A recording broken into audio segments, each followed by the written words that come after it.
Every season is spooky season in our book. So settle in and prepare to be shook. You are listening to Shook, a comedic podcast about all things paranormal and unexplained. Hey friends, I'm Amanda. And I'm Sannah. And fun fact, I just got my plumbing fixed. That's a big deal because I have this haunted toilet in my full bath. So I have a full bath and a half bath. And the full bath, there's this haunted toilet that just makes noises all the live long night. It's kind of scary. And I just don't even use that toilet. But apparently, it was the source of a massive plumbing issue that I've had this past week. Finally, the plumber came, took the toilet off the wall, got a giant wad of toilet paper out of there, I guess. And now it's fixed. And the toilet doesn't seem to be haunted anymore. So I feel like it was exorcised in the process of that. That's a really fun fact for me for many reasons, and I'll spare you the details on that. Well, I'm glad you got your plumbing fixed. I know that was literally a pain in the ass. Yeah. Do you have any actual fun facts that like aren't plumbing related? I have two small ones. Connolly's birthday weekend was great. We went bowling and had some nice dinner, had a good time. And then most recently, a couple days ago, Connolly and I celebrated the fact that it was Bowie's first gotcha day. It was a year ago on April 26th that we adopted Bowie, and our lives have been chaotic and amazing ever since. That's pretty much it. Go back to April of last year and you'll find an episode of Amanda announcing that she's a new dog mom. And it's also when we were a newer podcast and we were young and naive. All right, I have a small call to action. If you have a cute pet you want to shout out in the comments on YouTube or somewhere else, drop that down in the comments. And other than that, I am very excited to hear the story that had you shook this week because I have no hints, no nothing. Yeah.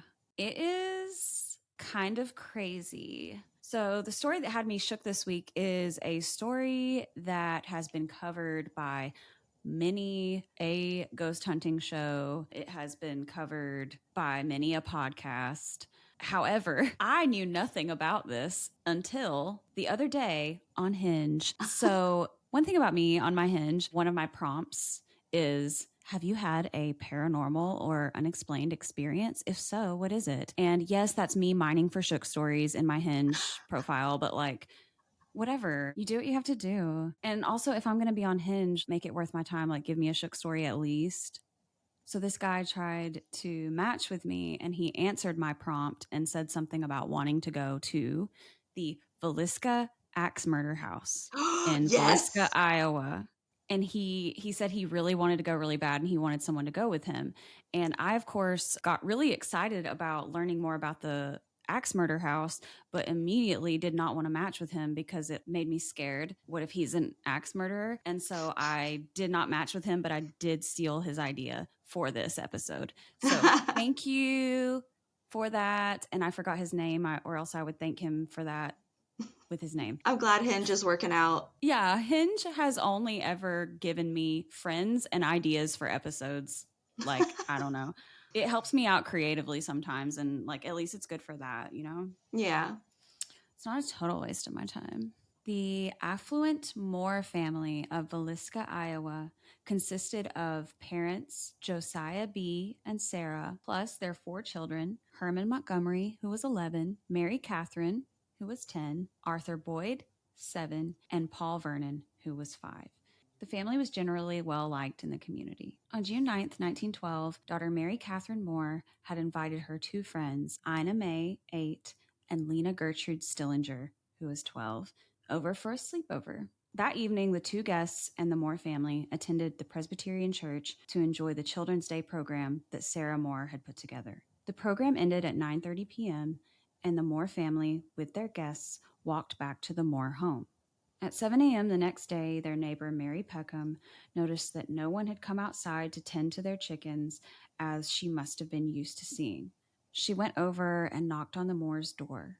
Worried when no one came to the door, she tried opening it, but it was locked.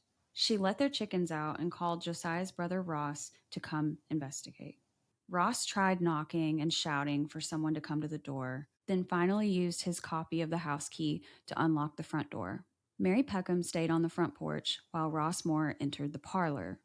When he opened the guest bedroom door, he discovered Ina and Lena Stillinger's bodies on the bed.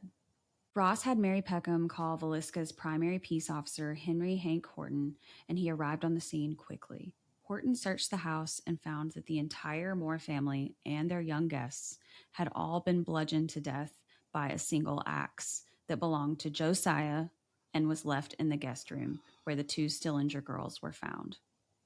Doctors who examined the bodies determined that the murders must have occurred between midnight on June 9th and 5 a.m. the following morning.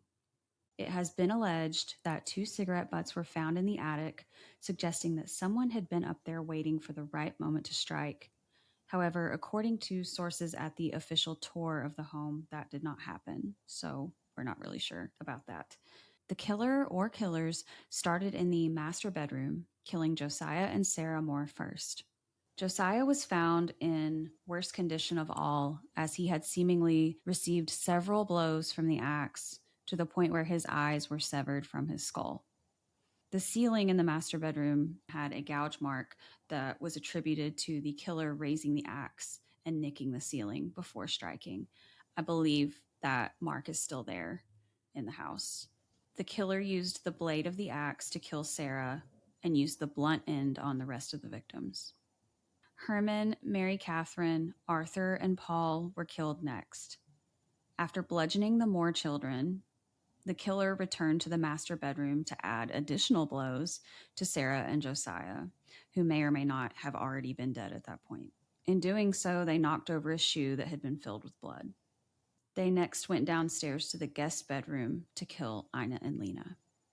After the initial search of the premises, people were let in to do some forensics and theorize how the axe was used, and they completely contaminated the weapon in the process. Everybody was just putting their hands on it. I hate that. Shoddy police work. Lena Stillinger was the only victim believed to have been awake during the murders, based on the positioning of her body and a defensive wound on her arm. There was speculation of sexual assault as well because of how her nightgown was pushed up. Oh my God. And allegedly she didn't have any underwear on. But apparently that was later disproven, possibly in autopsy. Okay. So like maybe there was like a thought to do it or an attempt, but just like maybe they decided not to. Any stranger or transient in town at that time was considered a suspect. There was a man named Andrew Sawyer who was a stranger in town that was pretty obsessed with the murders. He slept fully clothed with an axe next to his bed. He was interrogated but not charged. I have a theory about that guy. I think he was just probably like over the top scared, like frantic hysteria vibes. There's a killer on the loose and I'm scared to even go to bed. That's some shit I would do. I would be obsessed too. Let me have weapons all around my bed. Right. Let me sleep with my contacts in so that I can run if I need to. If I ever feel scared, catch me sleeping in my contacts. Okay, so one of the greatest suspects of all is a man named Reverend George Kelly. He was a traveling minister who was in town on the night of the murders, and he was described as peculiar and had been accused of peeping at one point, and he had asked several young women and girls to pose nude for him. He was just like a known skis. On June 8th, 1912, he arrived in Villisca to teach at the Children's Day services attended by the Moore family on the night of the murders. He left town between 5 a.m. and 5:50 a.m. on June 10th, 1912, which was just a few hours before Mary Peckham and Ross Moore discovered the scene at the Moore home. In the weeks following the murders, Reverend Kelly wrote many letters to police, claiming to have heard strange sounds and may have somehow witnessed the murders. He was known to be mentally ill, so authorities were not sure if he was making things up in the things that he was claiming. In 1914, Kelly was arrested for sexual harassment of a woman who had applied for a job as his secretary, then sent to St. Elizabeth's Mental Health Hospital in Washington, D.C. In 1917, he was arrested for the Villisca murders as he had confessed after many hours of interrogation. Kelly later recanted the confession, and after 2 separate trials, he was acquitted. I think he made multiple confessions and multiple claims to have done this, but his mental health was very much in question.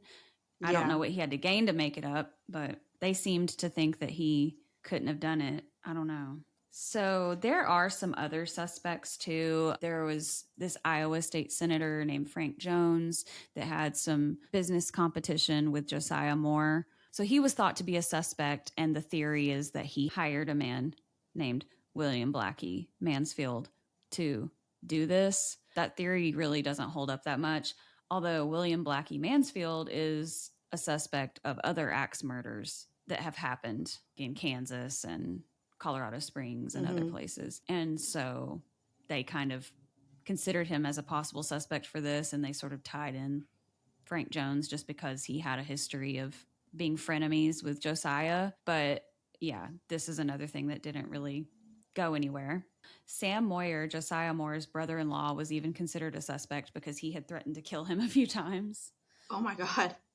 But it was like, I think, a harmless threat, I guess. There's also a man named Paul Mueller who is known to have axe murdered a family that he was a farmhand for in Massachusetts. He was an immigrant from Europe. He was basically on the run after he did that murder. The theory for Paul Mueller came from a book called The Man from the Train that was written by Bill James and his daughter Rachel McCarthy James. And basically, they set out to try to solve this because they were just very interested in this case. And somehow they ended up, all their research and investigating ended up with this guy, Paul Mueller. And in the book, they present a very solid theory as to how it could have been him. So, Paul Mueller and Reverend Kelly, they are probably the only suspects that are taken seriously now or referenced now as being the probable killer. So, yeah, those are all of the suspects. And it seems like from investigations that have been done in that house that Reverend Kelly seems to be the one people keep coming back to. And I don't know if it's because of the evidence they receive or if it's because they just kind of want it to be him. But I'll tell you more about that in a moment. So, allegedly, the house was lived in for years after the murders, but families didn't stay long term in the house. Lots of ghostly phenomena has been reported in the house, and it has been a topic of many ghost hunting shows and podcasts, as I said before. The house made national news in 2014 for probably the first time since 1912, which, if you remember back in 1912, the hot topic was the Titanic, as we covered in the last episode. That was national news, and that was crazy. But then when this happened, it wasn't like move over Titanic or anything like that, but it was like there's some crazy shit that just happened in Iowa, of all places, that actually was making it to the front pages. So on November 7th, 2014, Robert Stephen Larson Jr. was visiting with friends from Wisconsin to do a recreational paranormal investigation overnight in the house. He was alone in one of the bedrooms while his friends were outside. He called for help on their walkie-talkies, and by the time his friends got to him, he had been stabbed in the chest. It was a self-inflicted stab wound. Oh. This happened at 12:45 a.m., which is when it is estimated that the Moore family massacre began. So yeah, he was rushed to the hospital and he survived and he's recovered now. But that is probably the most extreme thing that's ever happened in the house during an investigation. But according to those who run the house, which is now an attraction, very few visitors leave without having experienced something. Guests have reported emotional, physical, and supernatural disturbances during overnight visits. Some visitors and investigators play with the children's spirits. I didn't get to watch the Kindred Spirits episode about this, but I really wanted to.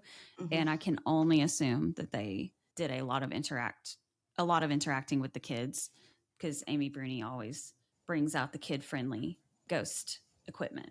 And she knows how to talk to spirits in like a nice, empathetic way. I wouldn't say come at me, bro, in that house if I were you, because it seemingly is not just the kid spirits in there. Ghost Adventures went there. I watched a little bit of the Ghost Adventures episode, and it was literally so silly that I could not, because it was season 4. It's just silly. So at the beginning of the Ghost Adventures episode, Zach Bagans is talking to some investigators from this group called Midway Paranormal Society. They shared some of their experiences that they had in the house prior to Zach investigating. So they had done like a spirit box session. There was a male voice that allegedly said Reverend Kelly, but when they played it, it did not sound like that at all. They also said the entity called itself Legion, but when they played it back, it didn't sound like that at all. Like the things that they were claiming that it was saying was so not what it was audibly saying. And I was just like, you guys, stop it. The only thing that those guys really had evidence wise that I was kind of like, okay, about was this guy named Chris said that he felt like he got the wind knocked out of him at one point during his investigation. And then he lifted up his shirt and saw that there were scratch marks on his back. And they were like in the shape of an L, kind of, not really, but he was saying they're in the shape of an L for Legion. Not Legion. Legion's making me think of that TikToker. I know. This is just making me think of Who the Fuck Did I Marry? Yeah. Lisa Tisa. If you know, you know. So before I stopped watching, the last thing I saw that was also kind of compelling, but not really, just because of how it was edited. Zach was sitting in the children's room, I believe. He was sitting on the bed, and there's like a closet door right next to where he was sitting, and it shut. It just shut by itself, seemingly, but they never showed that on camera. It was just the guy that was in there with him looked over there and was like, oh my God, the door just shut, but they didn't show it. So I don't know. That's a shame. And yeah, I just feel like y'all were shooting right there. So y'all could have probably showed the footage of that, but y'all didn't. So go to hell. This is what made me turn it off, though. One of the guys that was part of the Midway Paranormal Society, he said he lived next to that house, like he was a neighbor to the house. And he said he had started acting bitter and mean towards his wife and kids and stuff. And he was blaming it on the ghost. And one thing about me, I do not tolerate male aggression being attributed to entities and using that as an excuse. It's a really convenient excuse to give, I guess, when you abuse or mistreat somebody, but it doesn't count. I'm sorry. No. It's not evidence. It's not concrete evidence. So yeah, try again, or actually don't do that. Don't keep doing that. If you are someone who does that, don't keep doing that, because it doesn't hit the way you think it does. I did end up watching one of my favorite paranormal investigation teams. I don't know if you remember the show Destination Fear. Yeah.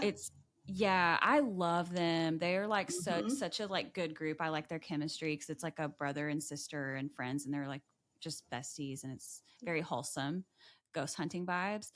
Of course, their show Destination Fear got canceled at one point, I think a couple years ago. So now they have a show on YouTube called Project Fear. And so that's where their show is now. And they're still doing exactly what they did when they were Destination Fear, but it's just like self-produced. And they have an episode where they went to the house where the Villisca Axe murders took place. So they used a couple of different devices that allow the spirit to communicate with words. They used one called the obelisk, and then they used one that they were calling in the episode a PS device. And the PS device was my personal favorite because with that one, it uses a database of words that the entity can basically select the word that they want to say. Allegedly. So when they were in the house, they seemed to have some like meaningful communications, or at least that's how it was presented. They communicated seemingly with Lena, the 12-year-old Stallinger sister who was seemingly awake during the murders. She was really the only victim that communicated with them, I believe. And that makes a lot of sense if she was awake, because she would have the most to be able to say. They would ask like, who did this? And she said multiple times, preacher. Oh my God. Yeah. He came in at one point and said some things too. I don't remember.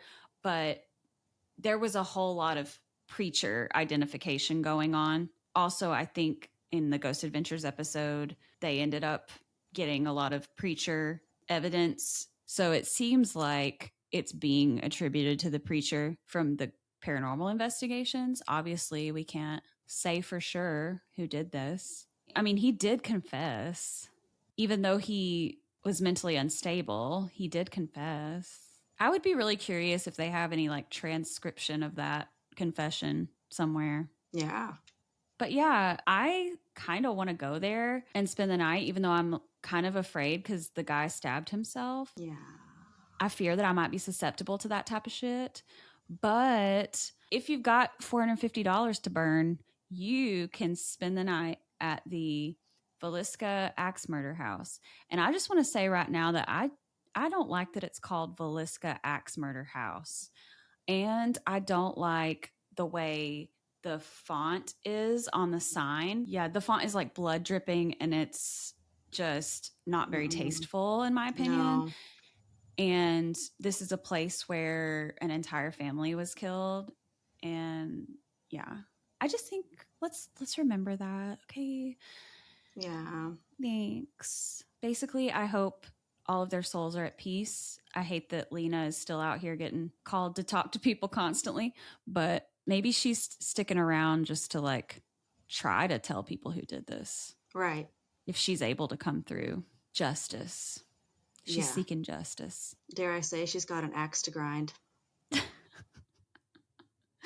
Okay, look, I feel that that was a tasteful joke because she has an axe to grind. Okay.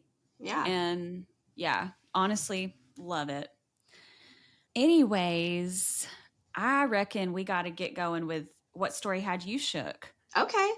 I will tell you the story that had me shook, but I just wanted to say great job. I have watched several episodes of things regarding that house, and I too would like to visit. So whenever we feel like we can handle it, let's go. I would really like to do an overnight stay and bring my Ouija board somewhere. Oh my God, that would be a whole mood. Oh my goodness. Very tragic story, all in all, but it's very interesting how that never got solved. I mean, there's obviously a lot of cold cases out there, but that one's always bothered me because it's just so Yeah. unsettling that you could come home from a party and somebody was literally just chilling in a compartment in your house and just waited for you to go to sleep. That's terrible.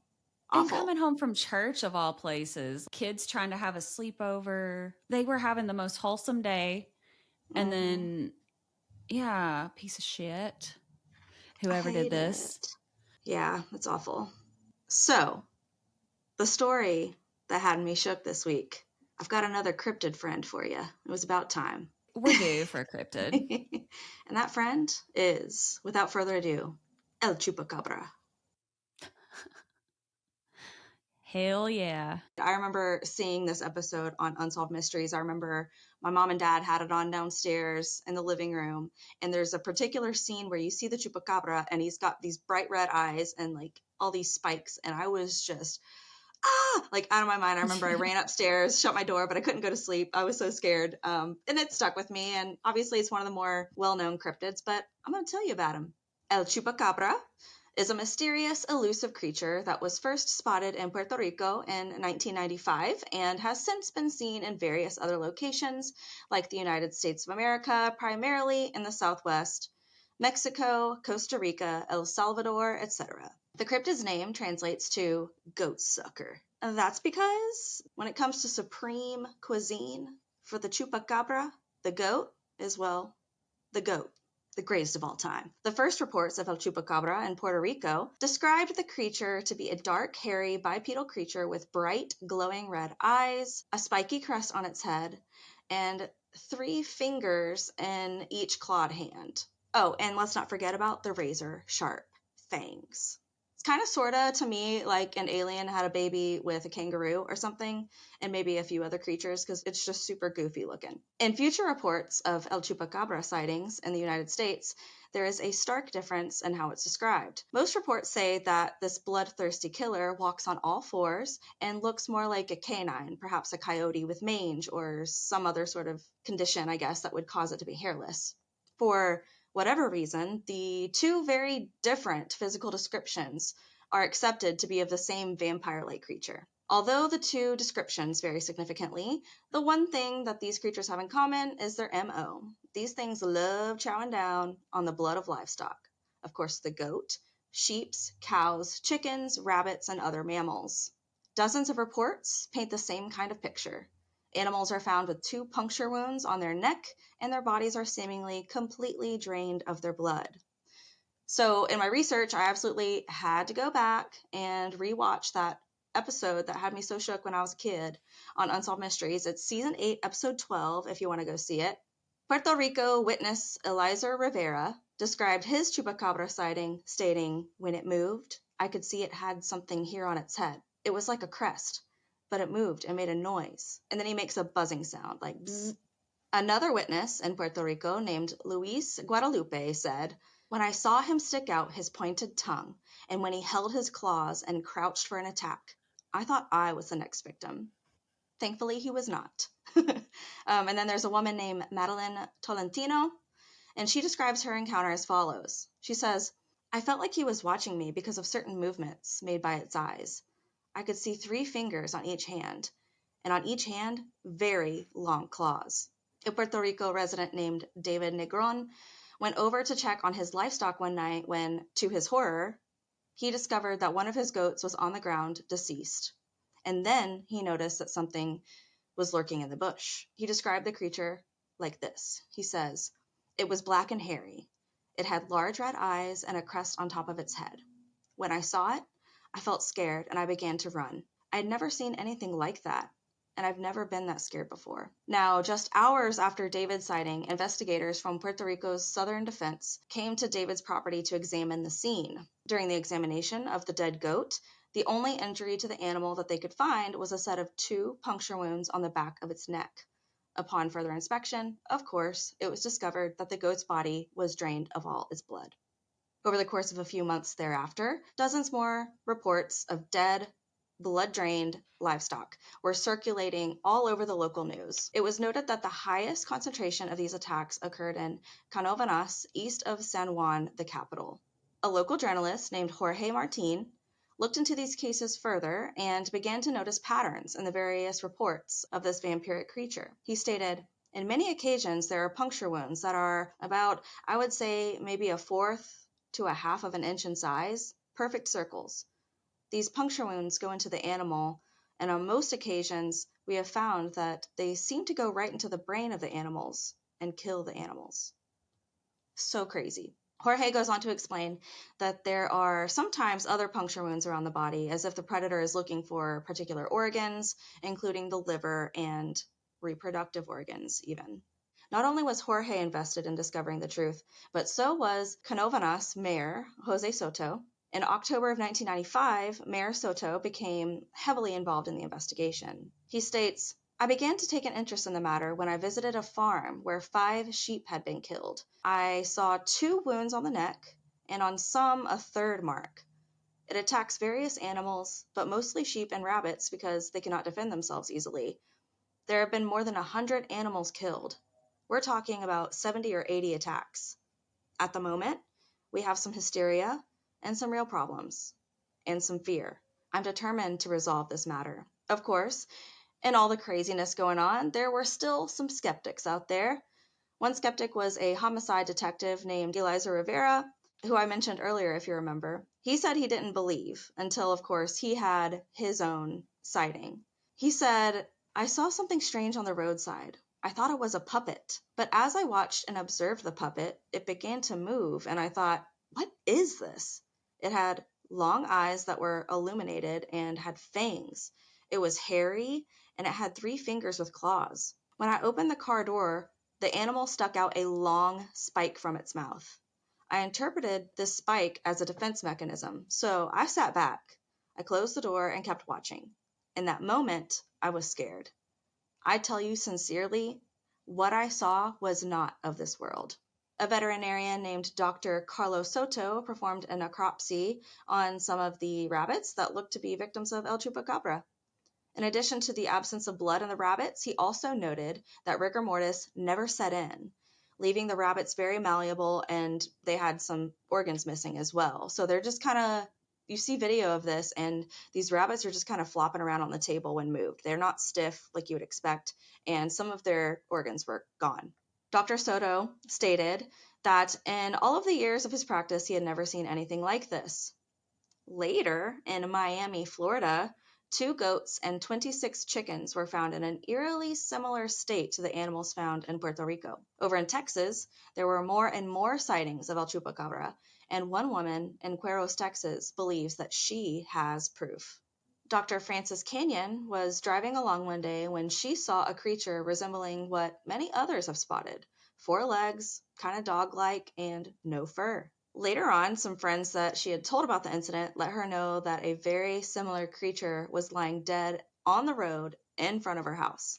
So Dr. Canyon immediately went up to retrieve the animal, and she kept it in a freezer for storage until DNA could be collected for testing. The creature in her freezer was dark gray, had webbed paws, piercing blue eyes, sharp teeth, and had no hair except for some peach fuzz. And strangely, this little guy had 2 odd, how do I say, like sack-like pieces on his hind legs. Honestly, it kind of looked like butt implants. Like these weird, it was very strange. He had a BBL. He did. Dr. Canyon, she told a YouTuber called GroovyGavin that someone attempted to steal the specimen from her freezer, but was unsuccessful, luckily for her. She ended up having the specimen sent out for a taxidermy service, but not before she got that dang DNA. And after it was tested, it turns out the creature was not a coyote with mange. Well, not exactly. The DNA showed that the creature was a hybrid of a Mexican wolf and, you guessed it, a coyote. But when they looked it up, no mange was present. They couldn't find it. So I looked up what one of these hybrids would look like, and none of them really looked like what she had in her facility. It doesn't really make any sense. So I'm not really sure about the blue eyes, but they hypothesized that the reason that the eyes glow red is because they're actually blue, and when they reflect back the light, that gives off the red color. That was just one of the theories. But yeah, it turns out that Dr. Canyon's specimen is now referred to as the Texas Blue Dog, in addition to El Chupacabra for believers. But in any case, the mystery of El Chupacabra is still up in the air, and there's lots of questions. Is the creature even real?